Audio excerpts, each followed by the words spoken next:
Bismillahirrahmanirrahim. Today our lecture number 12 and that is physics of many particles.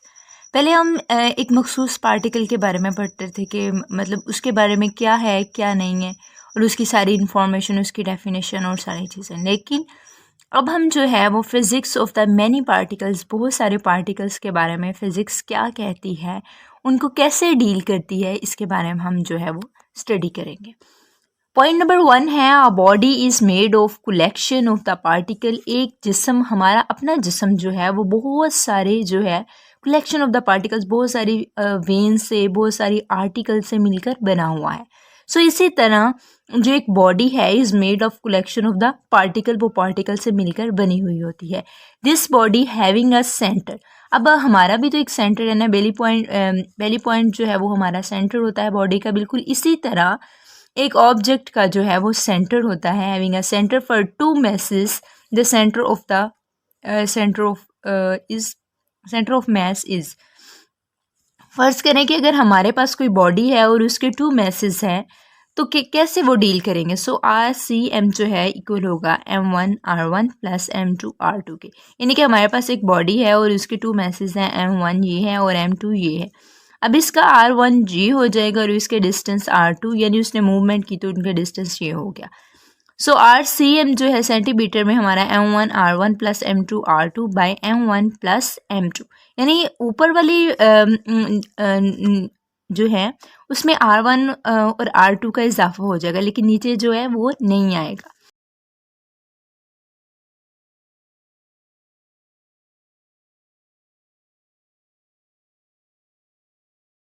In to dimensions, वो कहते हैं कि two dimensions में this is actually two equations.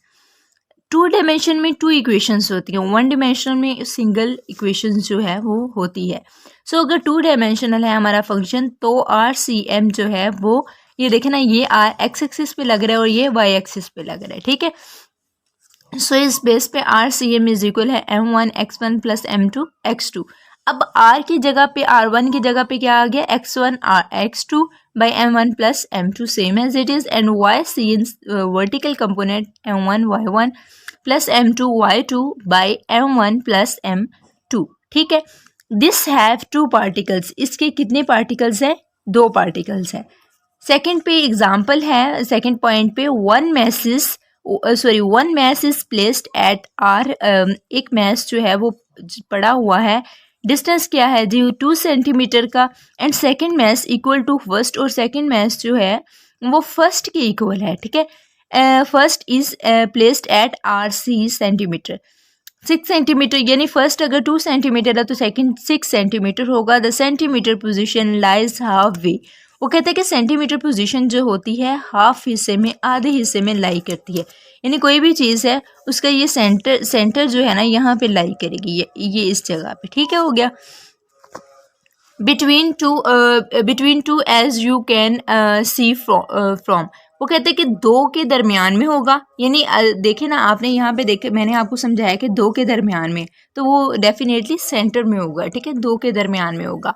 You can see from, आपने यहाँ से देखा है। सो R centimetre is equal M X1, ठीक है, plus M X2 by M plus M1।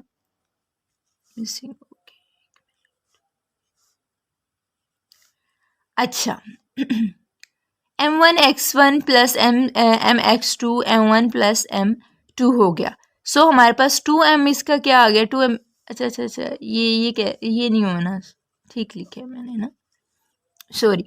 M X1 plus M X2 by M plus M, यानी दोनों की जगह पे M आ गया, इक्वल ये दोनों को जमा किया तो 2M आ गया, प्लस क्या आ गया हमारे पास 6X आ गया, ठीक है। 2M इन दोनों को जमा किया तो 2M इक्वल टू 4 सेंटीमीटर आ गया, 6 और 2 8 और डिवाइडेड बाई 2 आ गया। सो हमारे पास X सेंटीमीटर जो हो गया 4 सेंटीमीटर में आ गया।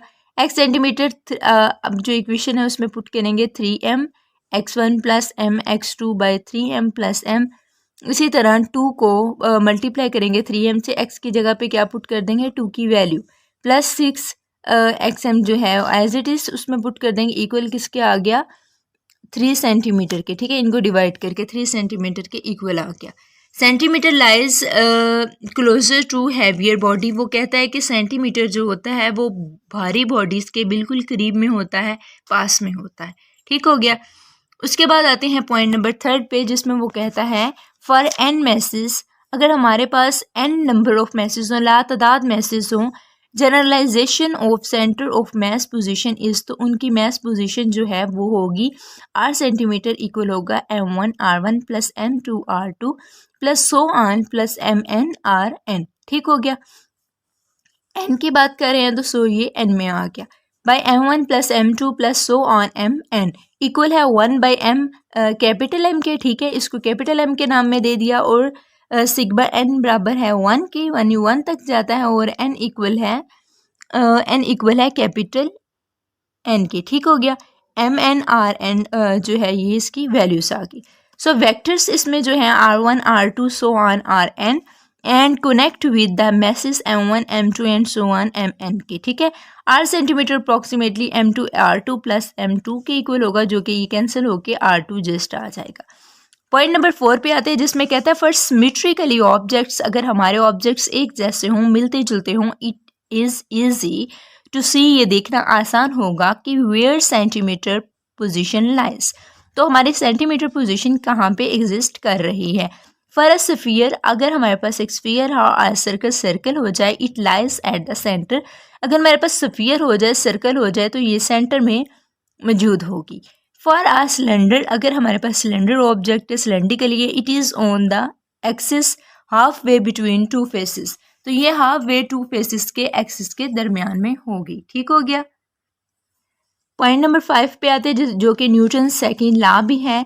वी सेंटीमीटर इक्वल होगा आर, हमें पता है कि वेलोसिटी जो इक्वल होती है distance D R centimetre by D T के 1 बाई एम, इसकी वैल्यूज पुट की हैं, sigma M N V N आ गया। ठीक है, इसी तरह हमारा वेलोसिटी की अराउंड एक्सेलेरेशन है, जो कि डी वी सी एम आएगा D T, velocity bye D T. ठीक है, टाइम, वेलोसिटी बाय टाइम जो है वो एक्सेलेरेशन के इक्वल होता है 1 बाई एम, इसकी values M N A N put करेंगे, वी एन की जगह पे ए एन। सो हमारे पास capital mass A acceleration C M is equal है सिग्मा एफ एन के, इसकी जगह पे sigma F external plus internal force, internal और एक्सटर्नल, तो एक्सटर्नल फोर्स बराबर होगी एम ए सी एन के, और हमारी 1 टू इंटरनल होगी, और ये 2 1 क्या होगी एक्सटर्नल, जो कि इक्वल है sum of the internal and external equal किसके हो गए 0 के। पॉइंट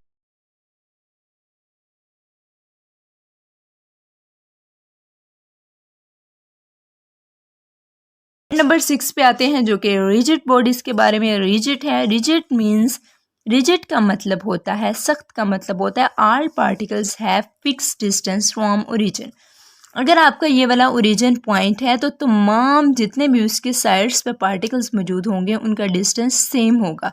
ऐसा नहीं होगा कि माया की तरह कोई इधर को जा रहा है, कोई इधर को पार्टिकल जा रहा है, कोई इधर, नहीं, उनकी फिक्स पोजीशन होगी अराउंड द ओरिजिन। ठीक हो गया। सो हमारे पास के जो है वो इक्वल होगा 1/2 m1 v1 square plus 1/2 m2 v2 square plus 1/2 m3 v3 square plus so on 1/2 m1 r1 square, इसकी जगह पे omega square plus 1/2 m2 r2 square omega square plus 1/2 m3 r3 square omega square plus so on. ठीक हो गया। सो ये finally हमारे पास 1/2 इसके सब की कॉमन ले लिया, और इन सब की जगह पे सिग्मा आ गया, क्योंकि इनको प्लस कर रहे हैं, एम आई और आर आई स्क्वायर सिग्मा स्क्वायर आ जाएगा। ठीक है, इन सारों को कंबाइन करने से मोमेंट ऑफ इनर्शिया जो है वो इसका है आई बराबर होता है sigma M I R I square, यानी इसको बेसिकली क्या कह देंगे हम, मोमेंट ऑफ इनर्शिया। सो के बराबर है, क्योंकि के बराबर है 1/2 आई ओमेगा स्क्वायर, सो के इज इक्वल है 1/2 एम वी स्क्वायर के। ठीक हो गया, यहाँ तक समझ आ गई। उसके बाद पॉइंट नंबर 7 पे आते हैं। अगर 2 पार्टिकल्स हैं हमारे पास, mass 1 and mass 2 are connected by a light rigid body, हमारी बॉडी जो है वो ज़्यादा वजन वाली नहीं है, रॉड ऑफ द लेंथ, जिसकी रॉड लेंथ जो है वो एल है, neglecting the mass of the rod, हम रॉड का मैस को निगलेक्ट कर देते हैं, ख़त्म कर देते हैं, सोचते ही नहीं हैं। So find the rotational find the rotational inertia, हम इसका रोटेशनल इनर्शिया जो है वो फाइंड आउट करेंगे ऑफ दिस सिस्टम, इस सिस्टम का अबाउट एन एक्सिस, एक एक्सिस के अराउंड परपेंडिकुलर, ये पॉइंट है परपेंडिकुलर टू रॉड, जो कि रॉड के परपेंडिकुलर होगा, and at a distance x from the mass, distance x है हमारे पास और फ्रॉम द किसे मैस है। M1 बॉडी है, M2 है रॉड जो है उसकी लेंथ L है और ये इसका डिस्टेंस क्या है x है, ठीक है। तो ये आपको छोटा सा ये डॉट्स नजर आएंगे परपेंडिकुलर को जाहिर कर रहे हैं। अब कहते हैं अगर ये वाली हमारी ये पूरी कंडीशन है तो आंसर उसका क्या होगा। हमारे पास हमें पता है कि इनर्शिया जो होता है वो इक्वल होता है M1 x square plus M2 L minus x, यानी दोनों को कंबाइन करके एक्स स्क्वायर, यानी L माइनस ये इस किसकी जगह पे L माइनस एक्स, ठीक है, इसका होल स्क्वायर आ जाएगा एक्स की जगह पे। सो हमारे पास where X is I the larger, क्या x जो है वो i से लार्जर होगा, di बाई डी एक्स जो है वो क्या होगा near maximum slope is 0, di और dx जो है वो स्लोप के अगर मैक्सिमम ये है स्लोप तो ये di बाई डी एक्स क्या हो जाएगा इसका 0 हो जाएगा, ठीक है। di बाई डी एक्स बराबर होगा 2m1x equal to minus 2m2 L minus x equal किसके है 0 के, ठीक है, ये है क्या है माइनस है। सो एक्स मैक्सिमम जो है इक्वल होगा M2L M1 प्लस M2 के। पॉइंट नंबर 8 पे आते हैं जिसमें वो कहता है आ sum sigma becomes an integral, the new definition I and RCM जो है I इक्वल होगा इंटीग्रेट R स्क्वायर DM के एंड RCM जो है इक्वल होगा 1/m RDM के, ठीक हो गया। यहाँ तक जो है ना आपको अच्छे से समझ आ गई होगी।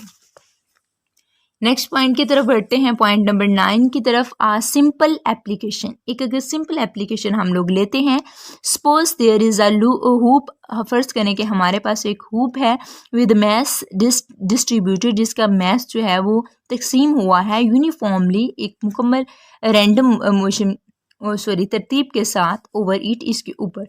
द मोमेंट ऑफ इनर्शिया, तो इसका moment of inertia simple application के मोमेंट ऑफ इनर्शिया होगा इक्वल होगा R square D M integrate are square D M equal है R square capital R square separate हो जाएगा, और अब कैपिटल आर स्क्वायर ऐसे ही आ जाएगा और इस सारे फैक्टर की जगह पे क्या आ जाएगा कैपिटल एम, ठीक है। अगर हमारे पास वो कहता है पॉइंट नंबर 10 पे आए तो आर लेस ट्रैवल एप्लीकेशन, एक लेस ट्रैवल अगर हमारे पास एप्लीकेशन है instead of hoop as above, जिसे हमने ऊपर हूप यूज़ की है सिंपल के लिए। अब हम क्या है कंसीडर द सॉलिड प्लेट, हम एक सॉलिड जो है वो एक प्लेट, इस तरह की प्लेट जो है वो यूज़ कर लेते हैं। सो आई इसका जो होगा वो होगा integrate are square D m के, एंड डी एम जो होता है वो कहता है इक्वल होता है फॉर सॉलिड प्लेट के लिए 2 πr D R density not के, ठीक है, जस्ट फॉर प्लेट के लिए। सो हमारे पास 0 to r जो है लिमिट अप्रोच करेगी 2 πr r का क्यूब हो जाएगा डी आर और 5 नॉट हो जाएगा, क्योंकि प्लेट का जो है ना वो 3 की फॉर्म में आ जाएगा क्यूब की। 1/2 πr capital square 5 not r square, यानी इनकी जगह पे जब लिमिट पुट करेंगे तो ये आ जाएगा। सो फाइनली हमारे पास 1/2 mr का स्क्वायर आ जाएगा, ठीक है। पॉइंट नंबर 11 पे जाते हैं जिसमें कहता है यू हैव सी, आपने देखा है डेट के it is easier to turn things, आपने देखा है कि चीज़ों को बदलना बहुत आसान है। When the applied force acts at greater distance, जब आपकी लगाई हुई फोर्स जो है वो बहुत दूर के डिस्टेंस पे हो। बिकॉज टार्क इज़ ग्रेटर, क्योंकि उनका टार्क जो है वो ज़्यादा होगा। सो हमारे पास टार्क जो है वो आर क्रॉस एफ के इक्वल होगा फ्रॉम मैग्नीट्यूड, अगर मैग्नीट्यूड है तो टार्क बराबर होगा आर एफ साइन थीटा के, अगर मैग्नीट्यूड के केस में हमारे आर एफ साइन थीटा के इक्वल होगा। रिमेंबर, याद रखें, पॉइंट नंबर 12 में कहता है when a force act through distance D are, जब हमारी कोई फोर्स एक्ट करती है डी आर डिस्टेंस पे, एन अमाउंट ऑफ वर्क, तो एक वो वर्क की अमाउंट जो है वो यूज़ होती है 2, जो कि इक्वल होती है एफ डॉट डी आर के ऊपर। अगर आप देखें तो हमारे पास जो है ये फॉर्म आ जाएगी। अगर इस फॉर्म में आप देखें तो यहाँ पे जो है वो है एक्स एक्सिस, ये वाई एक्सिस है, एफ जो है डी एस और ये डी फाई। आर यहाँ पे भी और यहाँ पे भी आर जो है वो लाई करेगा। Small amount of work done जो है ये वर्क डन लिखा है, so small amount of work done d डब्ल्यू इक्वल होगा एफ डॉट डी एस के इक्वल है f cos theta d s के। सो एफ कॉस थीटा जो है आर डी फाई इक्वल है टार्क डी फाई के। Add contribution from all particles d W by net जो है इनका इक्वल होगा f one cos theta one के R one D phi one D phi plus F two cos theta two R two D phi plus F N cos theta N R N D phi की equal हो जाएगा। ठीक है, so हमारे पास torque one torque two plus so on D phi जो है वो कॉमन आ जाएगा। सो डी डब्ल्यू नेट जो है वो किसके होगा, सिग्मा टार्क एक्सटर्नल के और torque external dot omega D T के। सो हमारे पास डी डब्ल्यू नेट जो है डी के इक्वल होगा जो कि सिग्मा आर एक्सटर्नल इक्वल है आई अल्फा के। ठीक हो गया, यहाँ तक समझ आ गई है। नेक्स्ट पॉइंट की तरफ पढ़ते हैं जो कि 13 पॉइंट है, जिसमें लीनियर और रोटेशनल में हमने फ़र्क करना है। लीनियर में एक्स और एम जो है और रोटेशनल में फाई और आई होगा। तो लीनियर में v इज इक्वल है D X by D T होगा और रोटेशनल में omega D phi by D T होगा। So acceleration D V by D T होगा और अल्फा क्या D W by D T होगा। फोर्स एम ए होगी और टार्क जो है आई अल्फा के होगा। के जो है 1/2 एम वी स्केयर, के इज इक्वल है 1/2 आई ओमेगा स्केयर के। अगर लीनियर है तो ओमेगा जो है वो इंटीग्रेट एफ डी एक्स के, और अगर रोटेशनल है तो ओमेगा इज इक्वल है टार्क डी फाई के इक्वल होगा। पॉइंट नंबर 18 पे जाते हैं। कहता है rotational and translation motion can occur same. Rotational और ट्रांसलेशन मोशन एक ही वक्त में एक जैसी होती है। For example car wheel rotates and translate. बिल्कुल इसी तरह जैसे कार व्हील जो है वो रोटेट भी करती है और ट्रांसलेट भी करती है, मुड़ भी जाती है। सो के बराबर है 1/2 M v square c M plus 1/2 i c m omega square के। पॉइंट नंबर 15 जो कि हमारा लास्ट पॉइंट है, के बराबर होता है omega 1/2 M I we i square के। सो ये इक्वल होगा 1/2 M I we i square, और वी आई स्केयर डबल है ना तो ये 2 टाइम लिख लिया। इसी तरह एक दफ़ा उसे वी सी एम के साथ लिख लिया और एक दफ़ा V C M plus V dash के साथ लिख लिया। ठीक है, मतलब इनको सेपरेट कर लिया, अलग कर लिया। जब इनको अलग किया तो इन दोनों को मल्टीप्लाई किया, इससे मल्टीप्लाई स्केयर आ गया, फार्मूला का 2v आ गया और इनकी जगह पे भी स्केयर्स आ गए। ठीक है, तो फाइनली हमारे पास जो है वो वी आई हो गया equal V C M sigma M I we I dash के equal V C M dot P I जो है इसका पी में आ गया और ये इक्वल किसके हो गया, ज़ीरो के। Total momentum is zero. Total momentum हमारा क्या हो जाएगा, ज़ीरो हो जाएगा। So it brings us to our result. क्योंकि यहाँ पे ये देखिए ज़ीरो लिखा है तो वो कहता है कि जब ये ज़ीरो आएगा तो हमें हमारा रिजल्ट मिल जाएगा। के बराबर होता है sigma 1/2 M I V C M square plus sigma 1/2 M I we I dash square. के बराबर है 1/2 M V C M square plus sigma 1/2 M I R I dash square omega square के। यहाँ पे हमारा जो टॉपिक है वो कंप्लीट होता है। उम्मीद करती हूँ आपको अच्छे से समझ आ गई होगी। इसी सा टॉपिक था, मैनी पार्टिकल्स के बारे में फिजिक्स के पढ़े। मिलते हैं अपने नेक्स्ट लेक्चर के साथ। तब तक के लिए अपना बहुत सारा ख्याल रखें। अल्लाह हाफिज़। के बाद